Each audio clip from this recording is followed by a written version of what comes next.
हे शिवजी महाराज, हम सब आपसे प्रार्थना करते हैं क्या इस शिव महापुराण को हम संपूर्ण कर सके एवं इस पाठ के माध्यम से जो भी इस समय हमारे लिए उपयुक्त ज्ञान है वो हम जान सके और उस ज्ञान को उपयोग में लाकर हम हमारे जीवन को और भी अच्छा बना सके। Thank you, Lord Shiva, for your priceless blessings. Thank you for blessing each one of us with clarity of mind to walk on the right path and to do right things. Thank you. Inhale the blessings. Atma Namaste, everyone.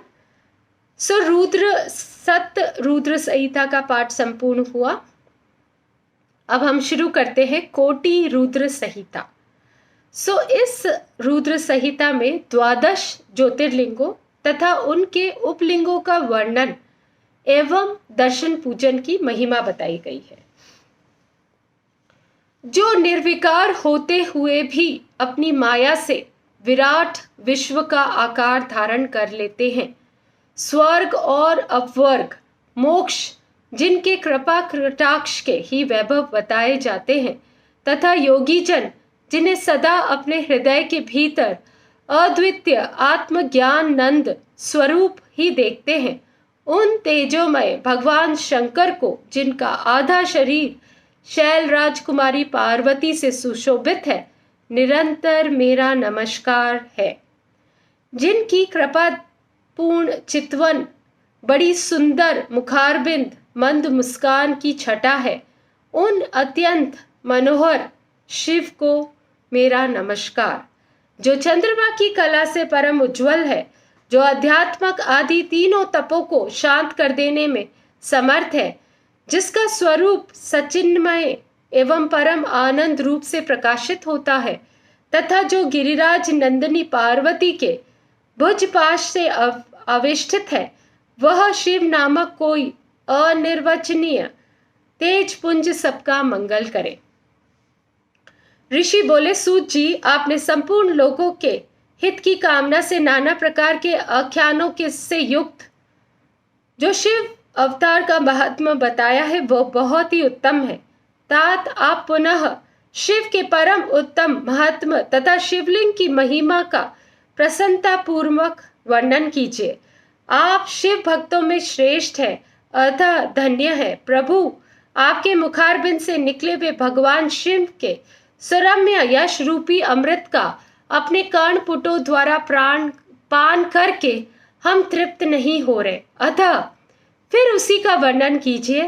व्यास शिष्य भूमंडल में तीर्थ में जो जो शुभ लिंग है तथा अन्य स्थानों में भी जो जो प्रसिद्ध शिवलिंग विराजमान है, परमेश्वर शिव के उन सभी दिव्य लिंगों का समस्त लोगों के हित की इच्छा से आप वर्णन कीजिए। यहाँ ऋषि सूत जी से कह रहे हैं कि जितने भी शिवलिंग हैं, ज्योतिर्लिंग हैं, उन सब का आप हम सबको बताइए।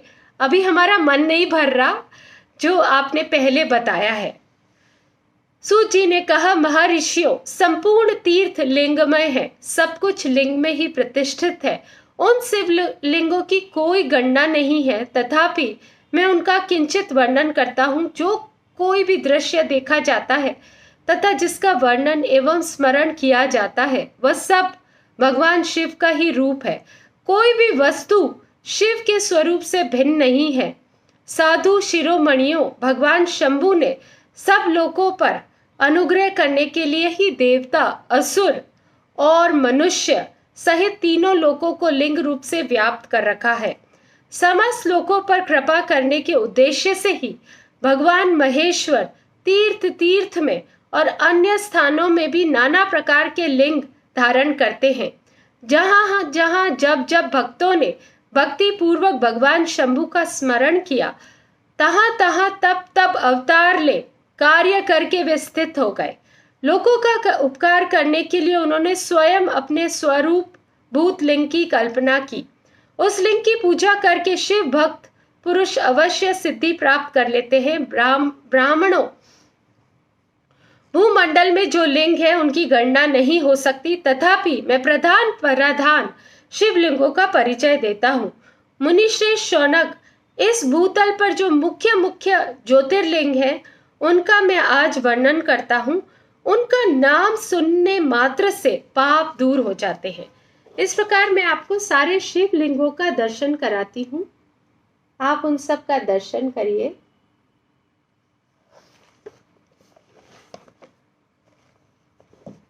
सौराष्ट्र में सोमनाथ, श्री शैल पर मल्लिकार्जुन, उज्जैनी में महाकाल, ओंकार तीर्थ में परमेश्वर, हिमालय के शिखर पे केदार, डाकिनी में भीम शंकर, वाराणसी में विश्वनाथ, गोदावरी के तट पर त्र्यंबक, चिताभूमि में वैद्यनाथ, दारुका वन में नागेश, सेतु वन में रामेश्वर तथा शिवालय में धुमेश्वर का स्मरण करें। जो प्रतिदिन प्रातःकाल उठकर इन 12 नामों का पाठ करता है वह सब पापों से मुक्त हो संपूर्ण सिद्धियों का फल प्राप्त कर लेता है। दूसरे ज्योतिर्लिंगों का भी आप दर्शन कीजिए।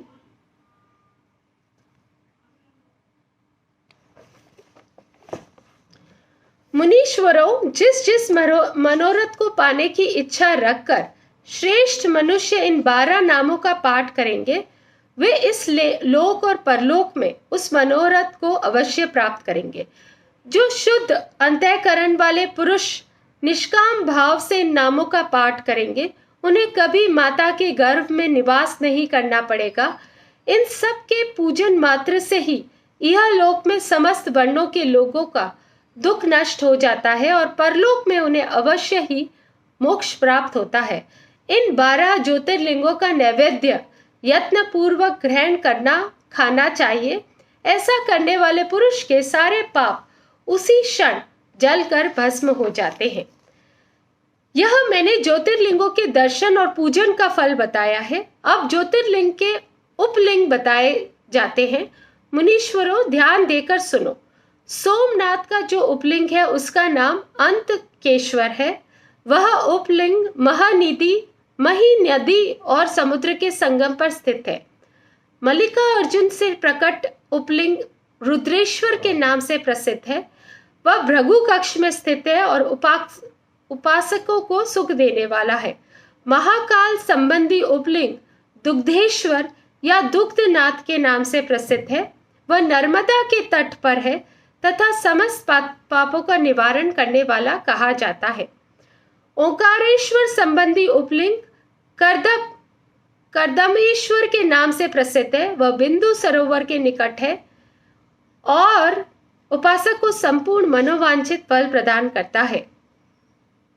केदारेश्वर संबंधी उपलिंग भूतेश्वर के नाम से प्रसिद्ध है और यमुना तट पर स्थित है। जो लोग उसका दर्शन और पूजन करते हैं उनके बड़े बड़े पापों का वह निवारण करने वाले हैं। भीम शंकर संबंधी उपलिंग भीमेश्वर के नाम से प्रसिद्ध है। वह भी सह्य पर्वत पर ही स्थित है और महान बल की वृद्धि करने वाला है। नागेश्वर संबंधी उपलिंग का नाम भी भूतेश्वर ही है। वह मल्लिका सरस्वती के तट पर स्थित है और दर्शन मात्र करने से सब पापों को हर लेता है। रामेश्वर से प्रकट हुए उपलिंग को गुप्तेश्वर कहते हैं। धूमेश्वर से प्रकट हुए उपलिंग को व्याघ्रेश्वर कहते हैं। ब्राह्मणों, इस प्रकार यहाँ मैंने ज्योतिर्लिंगों के उपलिंगों का भी परिचय दिया। ये दर्शन मात्र से पाप हारी तथा संपूर्ण अभिष्ट के दाता होते हैं। मुनिवरों, ये मुख्यता को प्राप्त हुए प्रधान शिवलिंग बताए गए हैं। अब अन्य प्रमुख शिवलिंगों का वर्णन सुनो। अध्याय 1 संपूर्ण हुआ। काशी आदि के विभिन्न लिंगों का वर्णन तथा अत्रीश्वर की उत्पत्ति के प्रसंग में गंगा और शिव के अत्रि के तपोवन में नित्य निवास करने की कथा। सूत जी कहते हैं, मुनीश्वरों, गंगा जी के तट पर मुक्तिदायिनी काशीपुरी सुप्रसिद्ध है। यह भगवान शिव की निवास स्थली मानी गई है। उसे शिवलिंगमयी ही समझना चाहिए। इतना कहकर सूत जी ने काशी के अविमुक्त कृतिवासेश्वर, तिल भाडेश्वर, दशाश्वमेघ आदि और गंगा सागर आदि के संगमेश्वर, भूतेश्वर, नारीश्वर, वटुकेश्वर, पुरेश्वर, सिद्धनाथेश्वर, दुरेश्वर, श्रृंगेश्वर, वैद्यनाथ, जपेश्वर, गोपेश्वर, रंगेश्वर, बामेश्वर, नागेश, कामेश, विमलेश्वर, प्रयाग के ब्रह्मेश्वर, सोमेश्वर, भारद्वाजेश्वर, शूलतकेश्वर, माघवेश तथा अयोध्या के नागेश आदि अनेक प्रसिद्ध शिवलिंगों का वर्णन करके अत्रीश्वर की कथा के प्रसंग में यह बतलाया कि अत्रि पत्नी अनसुईया पर कृपा करके गंगा जी वहां पधारी। अनसुईया ने गंगा जी से सदा वहां निवास करने के लिए प्रार्थना की। तब गंगा जी ने कहा, अनसुईये, यदि तुम 1 वर्ष की हुई शिव जी की पूजा और पति सेवा का फल मुझे दे दो तो मैं देवताओं का उपकार करने के लिए यहाँ सदा स्थित रहूंगी। पतिव्रता का दर्शन करके मेरे मन को जैसी प्रसन्नता होती है वैसे ही दूसरे उपायों से नहीं होती।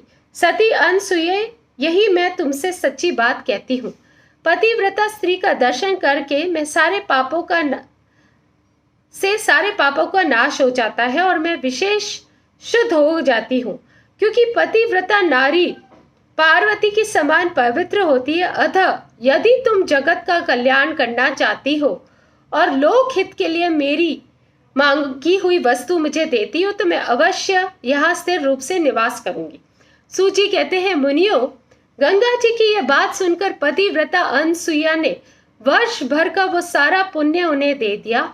अनसुईया ने पतिव्रत संबंधी उस महान कर्म को देखकर भगवान महादेव जी प्रसन्न हो गए और पार्थिव लिंग से तत्काल प्रकट हो उन्हें साक्षात दर्शन दिया।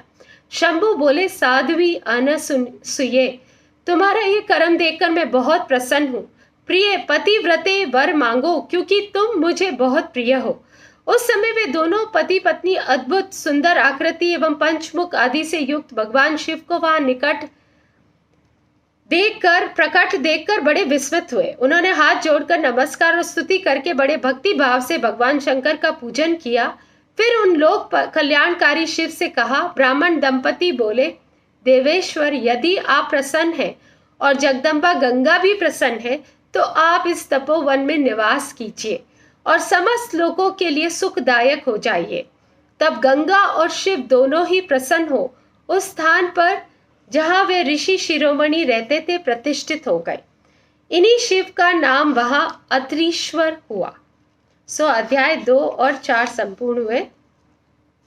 यहाँ पे मैं आपको वो दृश्य दिखाती हूँ जहाँ माँ अनसुईया और गंगा जी का वार्तालाप हो रहा है। ऋषि का भगवान शिव की कृपा और एक असुर से उनके धर्म की रक्षा करके उसके आश्रम में नंदिकेश नाम से निवास करना और वर्ष के एक दिन गंगा जी का भी वहां आना। तदंतर श्री शुक जी ने जब बहुत से शिवलिंगों के कथा प्रसंग सुना दिया तब ऋषियों ने पूछा, महाबते सुत जी, वैशाख शुक्ल सप्तमी के दिन गंगा जी नर्मदा में कैसे आती हैं? इसका विशेष रूप से वर्णन कीजिए और वहां महादेव जी का नाम नंदिकेश्वर कैसे हुआ, इस बात को भी प्रसन्नता पूर्वक बतलाइए। सूत जी ने कहा, महर्षियों, एक ब्राह्मणी थी जिनका नाम ऋषिका था। वह किसी ब्राह्मण की पुत्री थी और एक ब्राह्मण को ही विधि पूर्वक ब्याही गई थी। विप्रवो, यद्यपि वह द्विज पत्नी उत्तम व्रत का पालन करने वाली थी, तथापि अपने पूर्व जन्म के किसी अशुभ कर्म के प्रभाव से बाल वैधव्य को प्राप्त हुई। तब वह ब्राह्मण पत्नी ब्रह्मचर्य व्रत के पालन में तत्पर होकर पार्थिव पूजन पूर्वक अत्यंत कठोर तपस्या करने लगी। उस समय अवसर पाकर मूढ़ नाम से प्रसिद्ध एक दुष्ट और बलवान असुर जो बड़ा मायावी था, काम बाण से पीड़ित होकर वहां आ गया। उस अत्यंत सुंदरी कामायनी को तपस्या करते देख वह असुर उसे नाना प्रकार के प्रलोभन दिखाता हुआ उसके साथ संभोग की याचना करने लगा। मुनीश्वरों, परंतु उत्तम व्रत का पालन करने वाली तथा शिव के ध्यान में तत्पर रहने वाली वह साध्वी नारी काम भाव से उस पर दृष्टि न डाल सकी। तपस्या में लगी हुई इस ब्राह्मणी ने उस असुर का सम्मान नहीं किया, क्योंकि वह अत्यंत तपोनिष्ठ और शिव ध्यान में परायण थी। उस कृशांगनी युवती से तिरस्कृत हो दैत्य राज मूड ने उस पर क्रोध प्रकट किया और फिर अपना विकट रूप उसे दिखाया। उसके बाद उस दुष्ट आत्मा ने भयानक दुर्वचन कहे और उस ब्राह्मण पत्नी को बारंबार त्रास देना आरंभ किया। उस समय उसके भय से थरथरा उठी और अनेक प्रकार स्नेह पूर्वक शिव शिव की पुकार करने लगी। वो ब्राह्मणी उन तवंगिनी द्विज पत्नी ने भगवान शिव का पूर्णतः आश्रय ले रखा था। शिव का नाम जपने वाली वह नारी अत्यंत विहल हो अपने धर्म की रक्षा के लिए भगवान शंभु के शरण में गई। सो ये दृश्य देखिए कैसे तो वो दानव और कैसे शिव जी प्रकट होते हैं।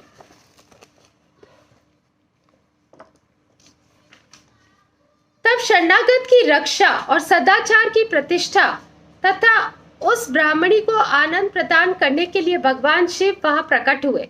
भक्त वत्सल परमेश्वर शंकर ने उस काम विहल दैत्य राज मूड को तत्काल भस्म कर दिया और ब्राह्मणी की ओर कृपा दृष्टि से देखकर भक्त की रक्षा के लिए दच्चित होकर बोले, वर मांगो। महेश्वर का यह वचन सुनकर उस साध्वी ब्राह्मण पत्नी ने उनके उस आनंदजनक मंगलमय स्वरूप का दर्शन किया।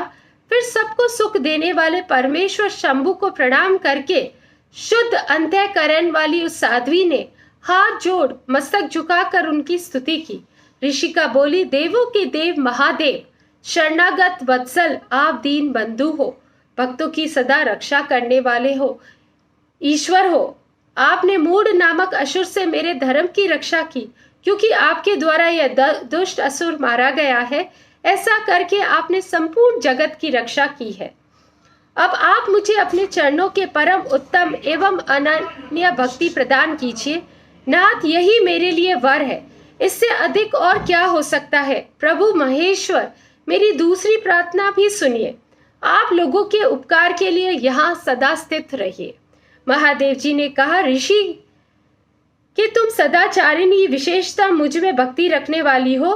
तुमने मुझसे जो जो वर मांगे वे सब मैं तुम्हें दे देता हूँ। ब्राह्मणों, इस बीच में श्री विष्णु और ब्रह्मा आदि देवता वहां भगवान शिव का आविर्भाव हुआ जानकर हर्ष से भरे हुए आए और अत्यंत प्रेम पूर्वक शिव को प्रणाम करके उन सब ने उनका भली भांति पूजन किया। फिर शुद्ध हृदय से हाथ जोड़कर मस्तक झुकाकर उनकी स्तुति भी की। इसी समय साध्वी देव नदी गंगा उस ऋषिका से उसके भाग्य की सराहना करती हुई प्रसन्नचित हो गई। गंगा ने कहा, ऋषि के वैशाख मास में एक दिन यहाँ रहने के लिए मैं भी तुम्हें वचन देती हूँ। उस दिन से मैं भी इस तीर्थ में निवास करना चाहती हूँ। सूत जी कहते हैं, महर्षियों, गंगा जी की यह बात सुनकर उत्तम व्रत का पालन करने वाली सती साध्वी ऋषिका ने लोक हित के लिए प्रसन्नता पूर्वक कहा, बहुत अच्छा, ऐसा ही हो। भगवान शिव ऋषिका को आनंद प्रदान करने के लिए अत्यंत प्रसन्न हो उस पार्थिव लिंग में अपने पूर्ण अंश से विलीन हो गए। यह देख सब देवता आनंदित हो शिव और ऋषिका की प्रशंसा करने लगे और अपने अपने धाम को चले गए। उस दिन से नर्मदा का वह तीर्थ ऐसा उत्तम और पावन हो गया तथा संपूर्ण पापों का नाश करने वाला हो गया। शिव वहां नंदीकेश के नाम से विख्यात होते हैं। गंगा भी प्रतिवर्ष वैशाख मास की सप्तमी के दिन शुभ की इच्छा से अपने उस पाप को धोने के लिए वहां जाती है जो मनुष्यों से वे ग्रहण किया करती है। इस प्रकार अध्याय 5 से 7 संपूर्ण हुआ। तो यही हम अपनी वाणी को विराम देते हैं और इसके आगे हम सारे ज्योतिर्लिंगों का कैसे प्रादुर्भाव हुआ इसकी कहानी जानेंगे। हे शिवजी महाराज, बुद्धिभ्रांत से, ज्ञान से, त्रुटि से, वाचन की त्रुटि से जो भी हमने आपका पूजन किया है उसको आप स्वीकार करें और हम सबको आशीर्वाद के रूप में बहुत सारा बल, बुद्धि, ज्ञान और अध्यात्म की शक्ति प्रदान करें। Thank you Lord Shiva for your priceless blessings. आत्मा नमस्ते एवरीवन।